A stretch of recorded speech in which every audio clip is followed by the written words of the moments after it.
Hello students, कैसे हैं हम सभी लोग।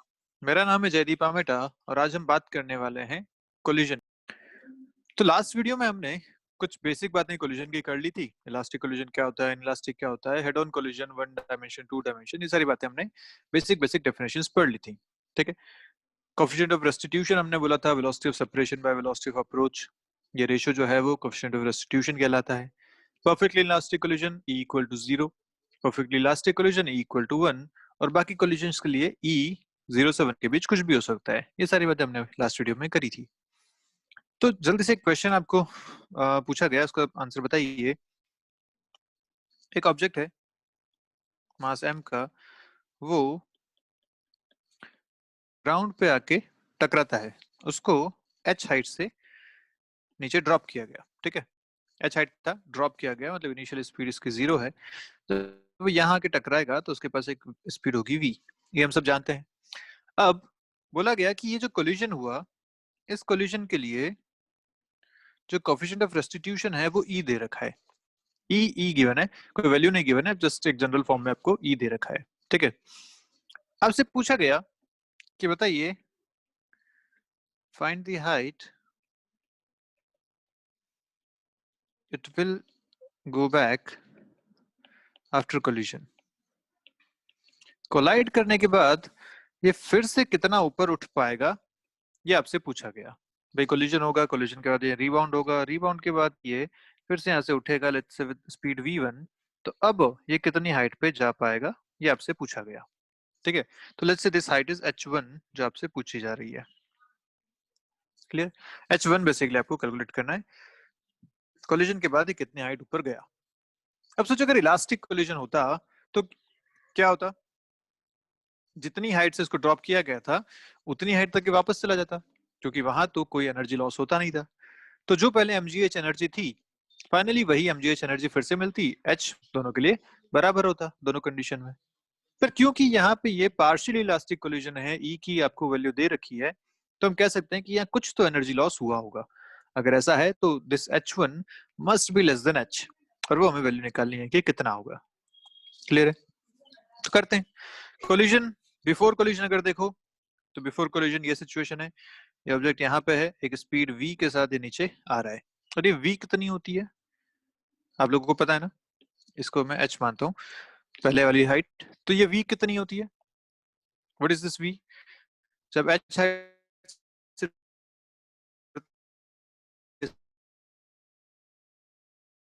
चुके हैं, बी टू जी स्पीड हो जाएगी इसकी √2gh एट दिस पोजीशन। अच्छा, आफ्टर कोलिजन अगर बात करो तो आफ्टर कोलिजन क्या हो रहा है, ये ऊपर जा रहा है विद सम स्पीड v1, ये है, और हमें e दे रखा है। e की जो वैल्यू होती है वो होती है velocity of separation divided by velocity of approach, ये होती है। अच्छा, तो वेलोसिटी ऑफ सेपरेशन कितना है, वेलोसिटी ऑफ सेपरेशन है v1, क्योंकि वो आफ्टर कोलिजन देखा जाता है, तो ग्राउंड तो कहीं मूव कर नहीं रहा, बॉल ही उससे दूर जा रही है, v1 स्पीड से जा रही है।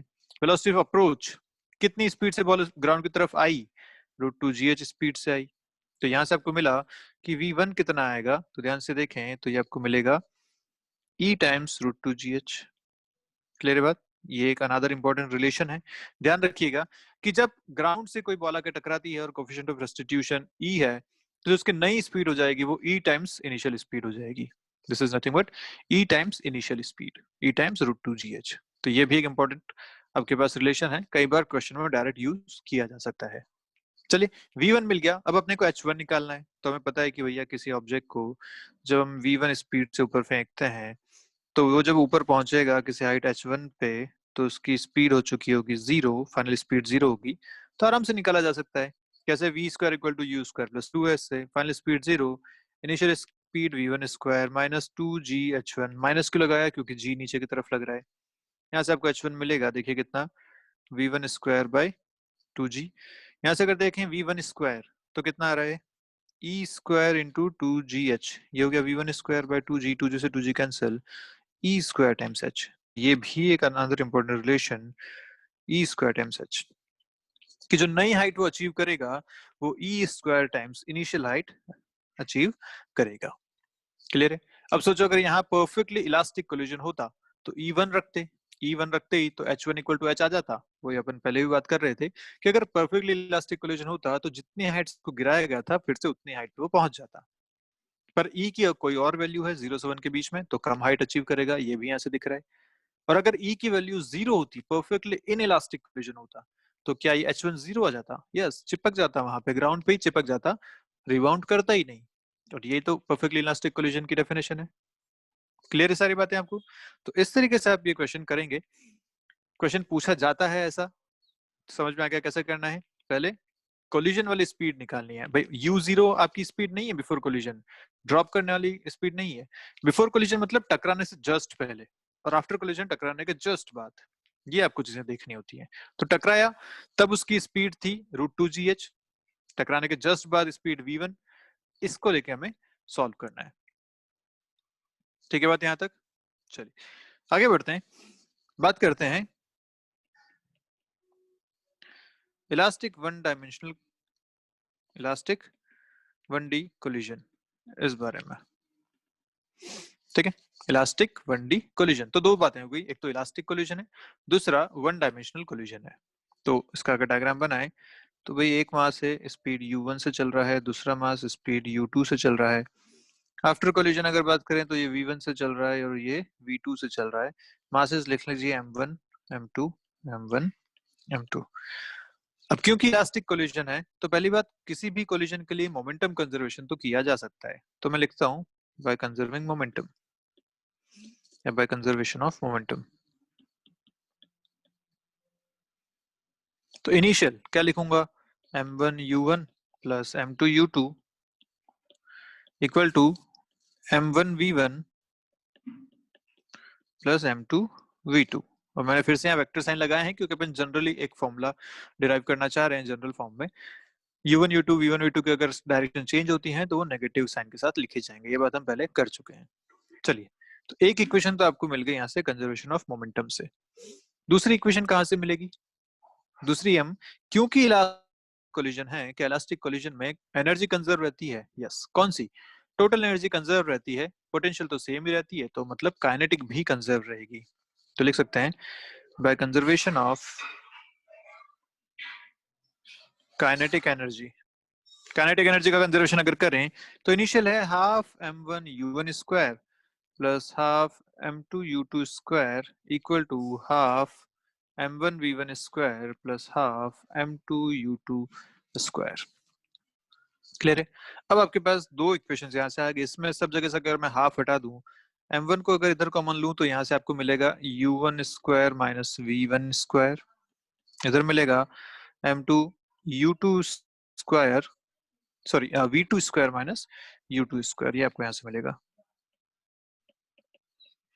ठीक है, तो ये दो इक्वेशन आपके सामने है। ओके, अब इनको अगर सॉल्व करना है तो मैं क्या करता हूँ, इस इक्वेशन 2 को 1 से डिवाइड कर देता हूँ। देखो उससे क्या मिलेगा, अगर 1 को मैं थोड़ा सा और सही लिखूं तो देखिए क्या लिख सकते हैं इसे अपन।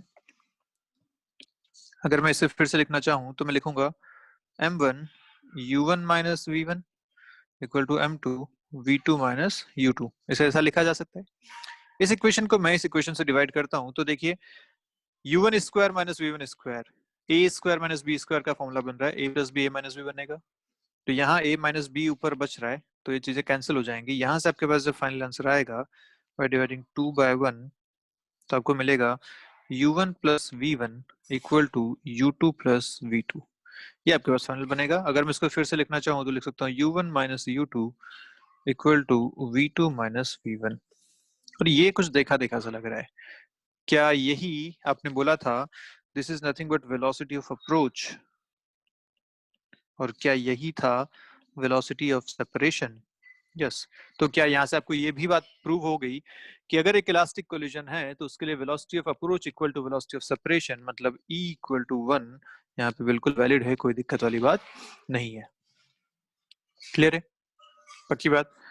इस लॉ को बोलते हैं Newton's law of elastic collision. खैर उससे हमें कोई मतलब नहीं, ऐसा कोई पूछता नहीं है डायरेक्ट, जस्ट कहने की बात है कि Newton's law for elastic collision इस इक्वेशन को कहते हैं कि velocity of separation equal to velocity of approach for elastic collision. कोई इसमें खास बात नहीं है, लिखने की जरूरत नहीं है।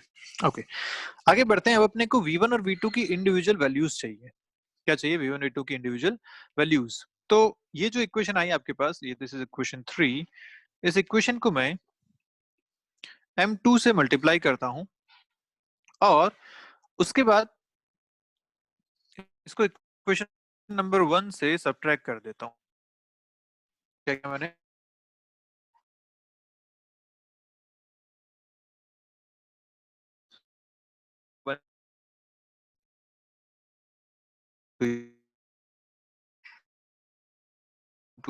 टू इंटू v1, ये आपके पास फाइनल इक्वेशन बनेगी। आप चाहें तो इसे सॉल्व करें, खुद से सॉल्व कीजिए।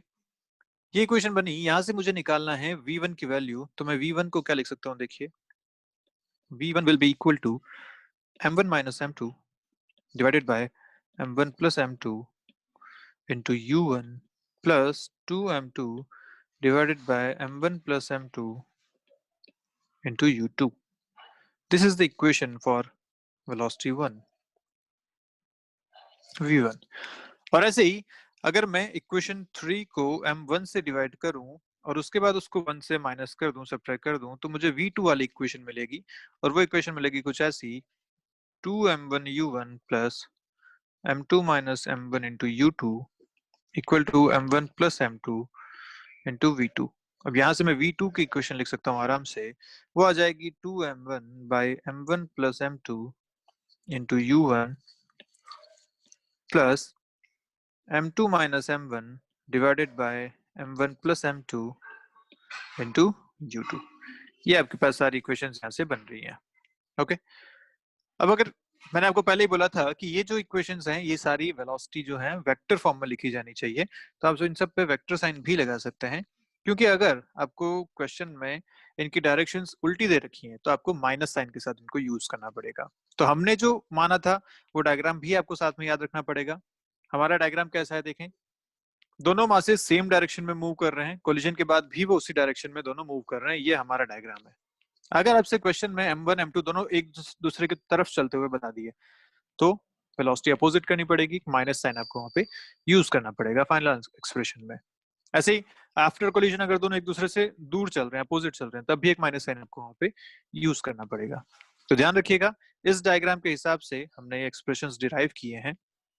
तो इन एक्सप्रेशंस में अगर कोई भी चेंज होता है तो माइनस के साथ यहाँ पे रिफ्लेक्ट आपको करना पड़ेगा। ठीक है, फॉर्मूला याद करने का तरीका बता देता हूँ आपको।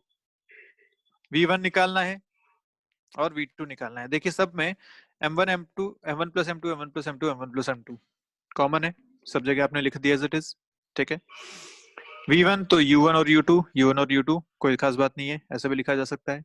अब ऊपर लिखने वाली बात, तो देखिए अगर आप v1 निकाल रहे हैं तो 2m2 यहाँ आ रहा है, अगर आप v2 निकाल रहे हैं तो 2m1 यहाँ आ रहा है। तो ये अपोजिट आता है, अगर v2 है तो m1 है, v1 है तो m2 है, ये अपोजिट। बाकी अगर v1 तो m1 माइनस m2, v2 तो m2 माइनस m1, ये और ये एक्सप्रेशन वाली यहाँ आ गई और ये वाला एक्सप्रेशन यहाँ आ गया। इस तरीके से आपको इसको याद करना पड़ेगा। तो अपन एक बार जल्दी से इसको लिखते हैं। मैंने बोला कि v1 और v2 मुझे दो फॉर्मूलाज लिखने हैं। तो सबसे पहली बात u1 u2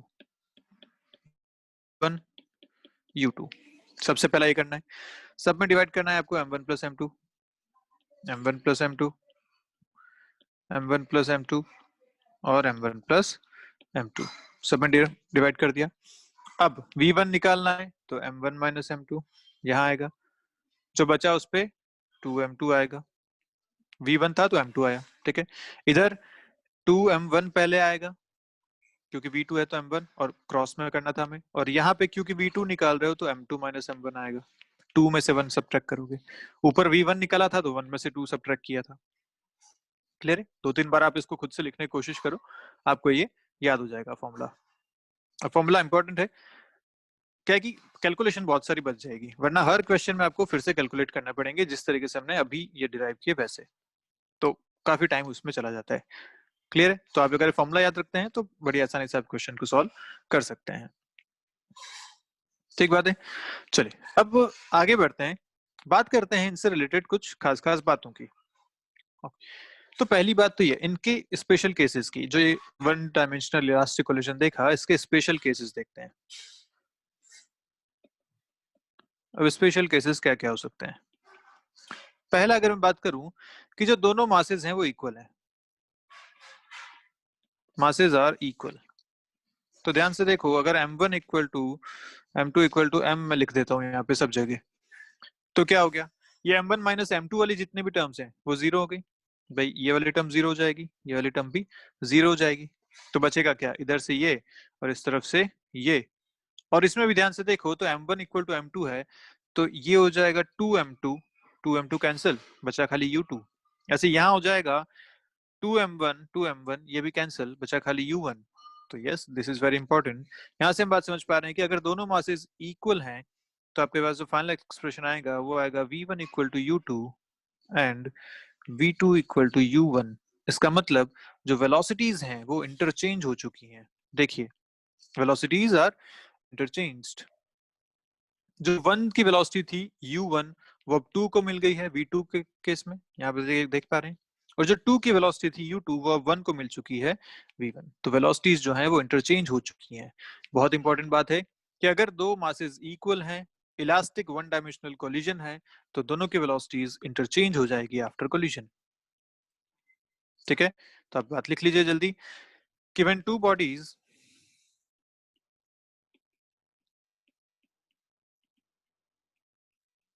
of equal mass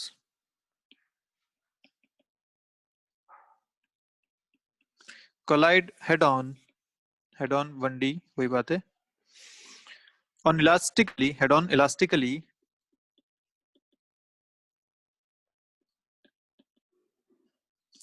their velocities are mutually interchanged,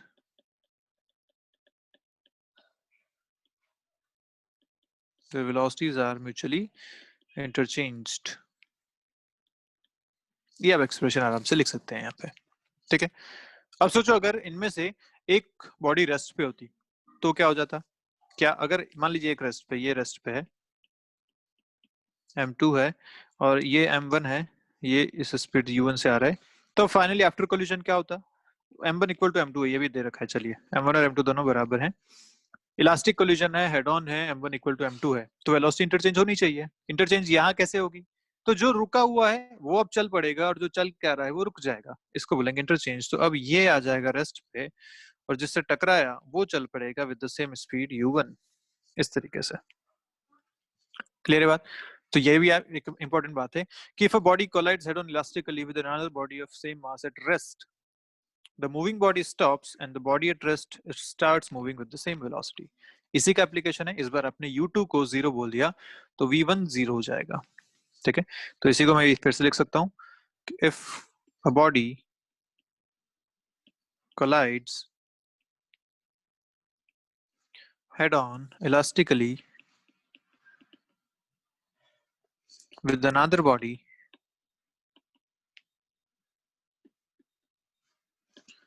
of same mass at rest, the moving body stops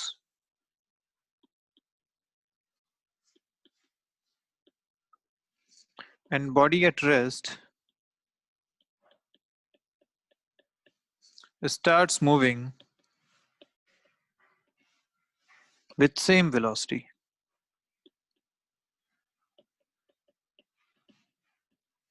clear है बात अच्छे से, कोई दिक्कत वाली बात इसमें, पक्का? चलिए आगे बढ़ते हैं। अब इसका जो दूसरा स्पेशल केस है वो क्या कह सकते हैं कि अगर एक मास बहुत भारी हो, ठीक है, तो क्या होगा, तो हम बोल सकते हैं कि लेट्स से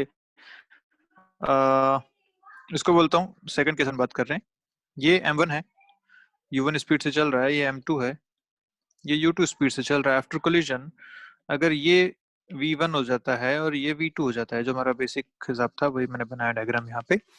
अब इस बार हम बोलते हैं कि जो टारगेट पार्टिकल है वो मासिव है, टारगेट पार्टिकल मतलब जिस पे जाके दूसरा पार्टिकल टकरा रहा है, तो m1 जाके m2 को टकराएगा, तो टारगेट इज m2, ये अपना हिसाब है। तो अपना जो सेकंड केस है वो ये है कि इफ टारगेट पार्टिकल या target mass is heavy, if target particle is massive, आप ऐसा लिख सकते हैं, मतलब m2 जो है वो बहुत ज्यादा है m1 से, ये अपना भी हिसाब है। ठीक है, टारगेट पार्टिकल मतलब अब ये मान लीजिए कि एक बॉल है, वो आप जाके वॉल पे, दीवार पे मार रहे हैं, तो टारगेट पार्टिकल दीवार हो गई और जो बॉल है वो आपका फर्स्ट ऑब्जेक्ट हो गया, जिसे प्रोजेक्टाइल भी कहते हैं। ठीक, तो टारगेट इज मासिव। अगर ऐसा सिचुएशन है तो m2 is much much greater than m1। अब अपने पास जो फॉर्मुलाज थे उसमें अपने पास जो एक्सप्रेशंस थे वो एक था m1 minus m2 bye m1 plus m2, ऐसा एक एक्सप्रेशन था। अब सोचो ये अगर है तो m1 तो m2 से बहुत छोटा है, और इसका मतलब मैं इसको अप्रोक्सीमेटली लिख सकता हूँ कि ये ऊपर हो जाएगा माइनस m2, नीचे हो जाएगा प्लस m2, ऐसा रहेगा अप्रोक्सीमेटली। क्योंकि m1 को आप m2 से चाहे घटाओ चाहे जोड़ो कोई खास फर्क नहीं पड़ने वाला। एक अगर 1000 किलो का है, दूसरा 1 किलो का है, तो चाहे 999 हो जाएगा चाहे 1001 हो जाएगा, बहुत डिफरेंस नहीं आने वाला। इसको अप्रोक्सीमेटली -1 लिखा जा सकता है। ठीक है, दूसरा एक एक्सप्रेशन आता था इसमें 2m1 bye m1 plus m2, तो क्या ये अप्रोक्सीमेटली हो जाएगा 0? क्यों? क्योंकि भाई m1 जो है वो बहुत छोटा है m2 से, और अगर ऊपर न्यूमरेटर में छोटा टर्म डिनोमिनेटर में बहुत बड़ा टर्म, तो क्या ये ऑलमोस्ट 0 हो जाता है? यस। और तीसरा एक टर्म आता था इसमें 2m2 divided by m1 plus m2, ये कितना हो जाएगा? क्या ये अप्रोक्सीमेटली 2 के बराबर हो जाएगा? क्योंकि ऊपर 2m2 है, नीचे m1 plus m2 is approximately m2, ये आ जाएगा अप्रोक्सीमेटली 2 के बराबर। तो ये तीन चीजें हम वहां अगर एक्सप्रेशन में यूज करें तो अपने को फाइनल आंसर क्या मिलता है उस बारे में बात करते हैं। तो आपने जो ये फॉर्मूलाज लिखे थे, इस फॉर्मूला में हम ये तीनों चीजें रखते हैं, तो हमारे पास जो फाइनल एक्सप्रेशन बन के आता है वो मैं यहाँ लिख रहा हूँ। फाइनल एक्सप्रेशन जो आएगा वो आएगा v1 equal to minus u1 plus 2u2, और दूसरा आएगा v2 इक्वल टू u2। ये दो एक्सप्रेशन अपने पास फाइनली बन के आते हैं। ठीक है, तो यहाँ से अपन समझ पा रहे हैं कि जो m2 था जो बहुत भारी था, उसके लिए आप अगर देखो तो जो इनिशियल स्पीड थी वही फाइनल स्पीड भी है, उसकी स्पीड में कोई चेंज नहीं हुआ। तो आप ऐसा मान सकते हो कि एक ट्रक जा रहा है, सामने एक मक्खी आके उससे टकराई, तो ट्रक की स्पीड में कोई फर्क पड़ेगा क्या? नहीं।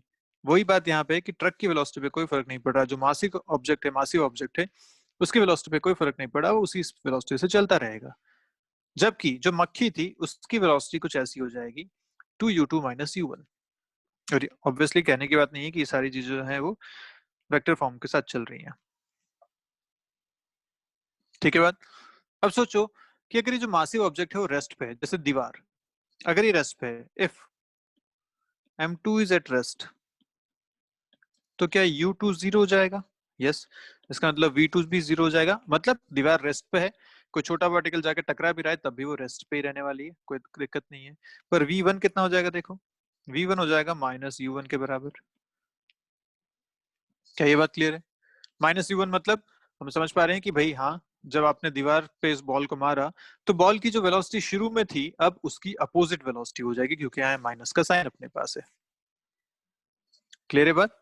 तो इस तरीके से भी आप इसको देख सकते हैं। तो जब कोई लाइट पार्टिकल कोलाइड करता है elastically with a heavy particle at rest, तो the light projectile recoils with almost same speed while the heavy target remains practically at rest। ये इसकी पूरी बात है। ठीक है, पक्की बात। तो फॉर्मूलाज तो याद रखने हैं हमें ऑब्वियसली, तभी हम क्वेश्चंस को सॉल्व कर पाएंगे। तो इसी की वजह से जो आप दीवार पे बॉल मारते हैं वो वापस सेम वेलोसिटी से आ जाती है। इसी वजह से जो अल्फा पार्टिकल आपने न्यूक्लियस पे मारे थे वो भी 180 डिग्री घूम के सेम स्पीड से आ गए थे। क्लियर? अच्छा, तीसरी बात करते हैं इसमें, तीसरा केस अगर बात करें कि जो प्रोजेक्टाइल है वो भारी है। इस बार क्या हुआ कि ट्रक जो है वो भारी है, वो पीछे से आके किसी छोटे पार्टिकल को टक्कर मार देता है। पार्टिकल मान लो रेस्ट पे था, किसी स्पीड से चल रहा था, वैसा सीन है। तो अगर m1 इस बार बहुत भारी है और ये बेचारा m2 जो है वो बहुत हल्का है, ये u1 u2 इनकी इनिशियल वैल्यूज हैं वेलोसिटीज की। फाइनली वही ये v1 से चलेगा और ये v2 से चलेगा, ये हमें रिलेशन देखने हैं। इस बार जो है वो m1 बहुत भारी है, ऐसा सीन है। m1 is much much heavier than m2, ये हिसाब है।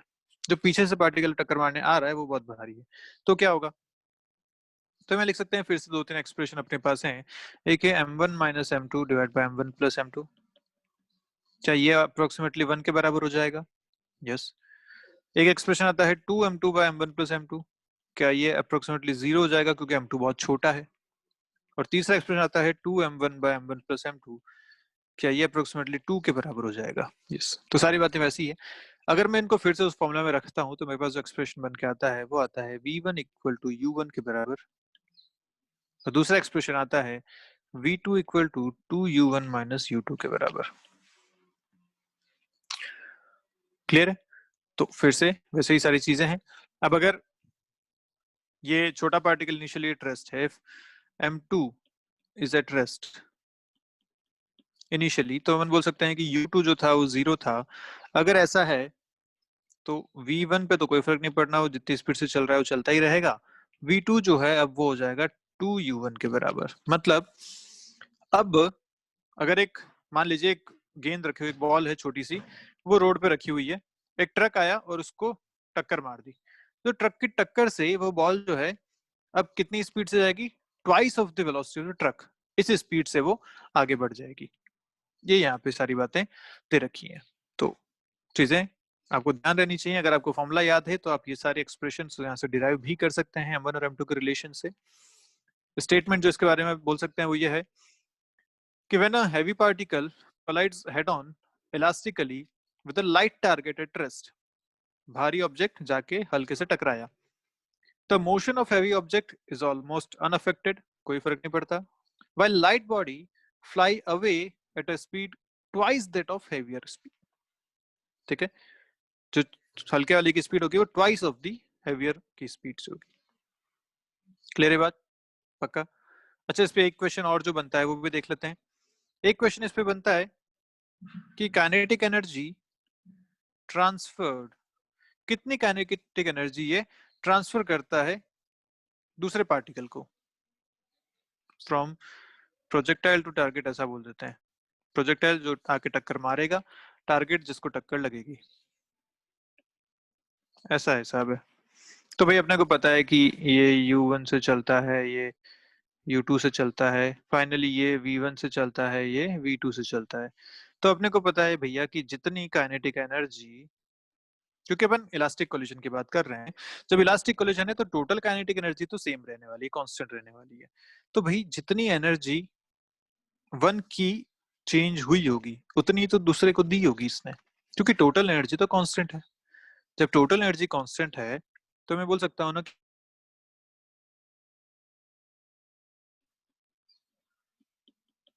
Is equal to energy transfer to two, जितना इसमें चेंज हुआ उतनी ही तो एनर्जी उसको ट्रांसफर हुई होगी, क्योंकि टोटल एनर्जी तो कांस्टेंट है।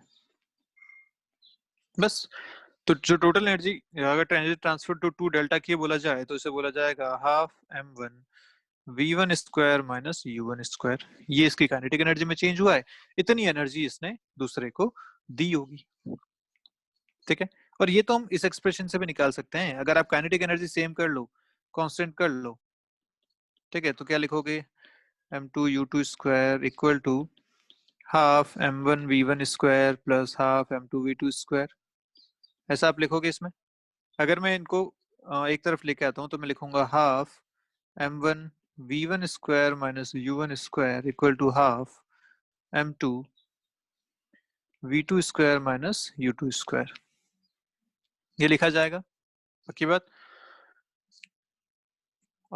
u1 माइनस v1 इधर आएगा v2 माइनस u2, हाँ ये थोड़ा सा गड़बड़ है, ये ऐसा v1 माइनस, हाँ ये आएगा u1 square minus v1 square, ऐसा इक्वल टू दिस। तो भाई ये तो आपने लिखा है, क्या यही है पार्टिकल 2 की चेंज इन काइनेटिक एनर्जी? और क्या यही है पार्टिकल 1 की change in kinetic energy? Yes. तो change in kinetic energy of 1 equal to gain in kinetic energy of 2। ठीक है, जितना 1 में चेंज होगा उतना ही सेकंड को मिलेगी। तो ऐसा क्वेश्चन कई बार पूछ लेते हैं कि बताइए कितनी काइनेटिक एनर्जी ट्रांसफर करी। तो हमें बेसिकली करना ये है कि किसी भी एक ऑब्जेक्ट को उठाएंगे, उसकी चेंज इन काइनेटिक एनर्जी देख लेंगे, उसकी जो चेंज इन काइनेटिक एनर्जी है वही उसने दूसरे को दी होगी। ठीक है बात, पक्का? चलिए नेक्स्ट बात करते हैं पार्शियली इलास्टिक कोलिजन की। ठीक है, 1D है पार्शियली इलास्टिक कोलिजन। अब इसमें क्या सीन है, तो इसमें आप कौन कौन सी इक्वेशंस बना सकते हैं, तो पहले अपना हिसाब तो डायग्राम तो वही है कि भाई ये V1 है, ये V2 है, वही सेम डायग्राम अपन हर बार यूज कर रहे हैं, तो ध्यान रखिएगा। ये अब पार्शियल इलास्टिक कोलिजन है, तो इसमें मोमेंटम कंजर्वेशन तो हमेशा कर सकते हैं, इसमें तो कोई दिक्कत वाली बात है ही नहीं, ये तो हमेशा वैलिड है। ठीक है, मोमेंटम कंजर्वेशन किसी भी टाइप के कोलिजन में वैलिड होता है, तो एक इक्वेशन तो आप ये बना सकते हैं, कोई दिक्कत वाली बात नहीं है। पर दूसरी इक्वेशन कहां से लाएंगे इसमें? भाई एनर्जी तो कंजर्व रहती नहीं है, क्योंकि ये पार्शियल इलास्टिक है, एनर्जी तो सिर्फ इलास्टिक कोलिजन में कंजर्व रहती है। तो पार्शियल इलास्टिक या इनइलास्टिक कोलिजन जिसको आपने बोला था, इसी को आपने इलास्टिक कोलिजन भी बोला था, तो इस केस में दूसरी इक्वेशन कहां से लाएंगे? तो दूसरी इक्वेशन इसमें जो आती है वो आती है कोएफिशिएंट ऑफ रेस्टिट्यूशन से। वो क्या कहता था? वेलोसिटी ऑफ सेपरेशन, तो v2 minus v1 equal to velocity of approach u1 minus u2। एक इक्वेशन आपको यहां से मिलती है। इन दो इक्वेशंस को सॉल्व करके आप फाइनली v1 और v2 की वैल्यू निकालते हैं इन टर्म्स ऑफ e। तो मैं आपको सीधा फॉर्मूला बता रहा हूं जो आपको याद रखना है। जब आपको v1 का फॉर्मूला आता है वो आता है m1 minus m2 divided by m1 plus m2 into u1 plus 1 plus e m2 divided by m1 plus m2 into u2। और ऐसे v2 का जो फॉर्मूला आता है वो आता है 1 plus e m1 divided by m1 plus m2 into u1 plus m2 minus m1 divided by m1 plus m2 into u2। तो देखो पूरे फॉर्मूला में सिर्फ एक चेंज हुआ है, आप अगर ध्यान से देखें जो फॉर्मूला आपने पहले लिखा था और जो फॉर्मूला अभी लिखा है उसमें सिर्फ एक चेंज है, वो यह है ये लिखने का तरीका सेम है बिल्कुल। सबसे पहले आपने ब्रैकेट्स बनाए u1 brackets u2 bracket u1 bracket u2, ये लिखने का तरीका है। दूसरी बात यहाँ भी सब में m1 plus m2 m1 plus m2 m1 plus m2 m1 plus m2 divide हो रहा है, कोई खास बात नहीं। तीसरी बात v1 देख रहे हो तो m1 माइनस m2 यहाँ लिखा, v2 लिख रहे हो तो m2 माइनस m1 यहाँ लिखा, क्रॉस में लिखा, ये भी बिल्कुल ठीक है। चौथी बात v1 लिखा तो यहाँ m2 लिया, v2 लिखा तो यहाँ m1 लिया, ये भी क्रॉस में लिया। जो डिफरेंस आया वो ये कि यहाँ पे था 2, यहाँ पे इस बार आपने लिख लिया प्लस e। आप ध्यान से अगर देखो तो इलास्टिक कोलिजन के केस में क्या e इक्वल टू 1 होता है? अगर आप e इक्वल टू 1 डालो यहाँ पे तो क्या इलास्टिक कोलिजन वाला फॉर्मूला बन रहा है 2m2। बस सीधा सा हिसाब समझ गए आप। इस जगह आपको 1 प्लस ई यहाँ पे यूज करना है, बाकी पूरा फॉर्मूला ये बिल्कुल एज इट इज चलता है। ठीक है, पक्की बात। तो फॉर्मूला में ध्यान रखना है, जैसा इलास्टिक कोलिजन के लिए लिखा था उसमें बस 2 की जगह 1 प्लस ई यूज करना है, बाकी सब कुछ सेम है। तो इस फॉर्मूला को भी आप याद रखेंगे फॉर पार्शियल इलास्टिक या इनइलास्टिक कोलिजन के केस में। अब तीसरी जो बात आती है, तीसरा जो कोलिजन आता है वो आता है perfectly inelastic collision. Perfectly inelastic collision, इसके केस में अगर बात करें तो क्या आएगा? देखो वही सारी बातें m1 u1 m2 u2। अब परफेक्टली इनइलास्टिक क्या दोनों साथ में चलेंगे? यस, m1 प्लस m2 चिपक के चलेंगे विद स्पीड v। ये यहाँ पे डिफरेंट होता है, हमें पता है ये बात। तो अब मोमेंटम कंजर्वेशन करते हैं, m1 u1 plus m2 u2 equal to m1 plus m2 into v। यहाँ से देखिए v कितना आता है, v आएगा m1 u1 plus m2 u2 divided by m1 plus m2। ये आपका फाइनल एक्सप्रेशन आ गया फॉर वेलोसिटी। क्लियर? यहाँ पे हमने E वाली इक्वेशन ऑलरेडी इसमें यूज कर ली, हमने दोनों को सेम वेलोसिटी से ऑलरेडी चला लिया, तो E की E इक्वल टू 0 इक्वेशन अलग से बनाने की जरूरत नहीं है। यहाँ पे आप सीधा सीधा इन दोनों को साथ में चिपका के चलाइए, एक इक्वेशन आपकी ऑलरेडी कम हो जाएगी क्योंकि आपने यहाँ ऑलरेडी चेंज कर चुके हैं। ठीक है, इस तरीके से भी आप इसको डिराइव कर सकते हैं। ठीक बात है, चलिए आगे बढ़ते हैं, देखते हैं कि इसमें एनर्जी में कितना चेंज हुआ या लॉस ऑफ काइनेटिक एनर्जी कितनी है। ये क्वेश्चन इसमें अक्सर पूछा जाता है कि बताइए लॉस ऑफ काइनेटिक एनर्जी कितना है। ठीक है, तो अगर इनिशियल काइनेटिक एनर्जी निकालूं तो मैं लिखूंगा दोनों चल रहे थे उस टाइम पे before collision half m1 u1 square plus half m2 u2 square. After collision अगर बात करें फाइनल काइनेटिक एनर्जी तो दोनों साथ में चल रहे हैं, तो m1 plus m2 v speed से चल रहे हैं तो v स्क्वायर, ये फाइनल काइनेटिक एनर्जी हो जाएगी। तो अगर लॉस पूछा गया आपसे तो लॉस होता है kinetic energy initial minus kinetic energy final, this is loss. कितना हो जाएगा, तो ये पूरा expression half m1 u1 square plus half m2 u2 square minus ये वाला expression half m1 plus m2 into v square, ये एक्सप्रेशन पूरा बनेगा। अगर v की वैल्यू यहाँ से इसमें पुट करते हैं, ये जो आपने v अभी कैलकुलेट किया, ये वैल्यू आप अगर यहाँ पुट करते हैं तो जो फाइनल एक्सप्रेशन आपके पास बनता है वो मैं आपको बता देता हूँ। डेल्टा के जो आपका बनेगा लॉस इन काइनेटिक एनर्जी, वो आएगा half of m1 m2 divided by m1 plus m2 into u1 minus u2 का होल स्क्वायर, ये आपका फाइनल एक्सप्रेशन बनता है फॉर डेल्टा के। ठीक है, अब इसमें भी आप चेंजेस कर सकते हो कि भाई अगर कोई एक ऑब्जेक्ट इनिशियली रेस्ट पे है, मान लीजिए m2 रेस्ट पे था, तो u2 को इसमें 0 डाल दो तो आपको एक्सप्रेशन मिल जाएगा उसके हिसाब से। अगर आपसे डेल्टा के बाई के पूछ लिया गया कि बताइए percentage change in kinetic energy कितना है, तो change in kinetic energy delta के divide by initial kinetic energy के, उसके हिसाब से आप परसेंटेज निकाल सकते हैं। ठीक है, तो वो सारे केसेस अब जो अभी हमने इलास्टिक में पढ़े थे वैसे ही यहाँ भी हो सकते हैं, तो उनको अलग से मेंशन नहीं करेंगे, जैसा क्वेश्चन होगा उसके हिसाब से हम वहां पे वो बातें करेंगे। तो ये काइनेटिक एनर्जी फॉर्मूला याद रखने की जरूरत नहीं है, चेंज इन काइनेटिक एनर्जी, हमें बेसिक बातें पता होनी चाहिए कि इनको निकालना कैसे है। जैसे यहाँ पे आपने ये दो इक्वेशन यूज करी, एक मोमेंटम की, दूसरा दोनों को साथ में चलाया, ये दो बातें यहाँ आपने यूज करी, इससे वेलोसिटी मिल गई, वेलोसिटी मिल गई तो काइनेटिक एनर्जी तो मिल ही जाएगी, चेंज भी मिल जाएगा। ठीक है, तो चलिए आज का वीडियो ही खत्म करते हैं, मिलते हैं नेक्स्ट वीडियो में, बात करेंगे कुछ और क्वेश्चंस की इन पे बेस्ड, और आगे पढ़ेंगे फिर 2D कोलिजन के बारे में। ठीक है, तो चल तब तक के लिए बाय बाय, पढ़ते रहिए, कोई डाउट है तो पूछिए।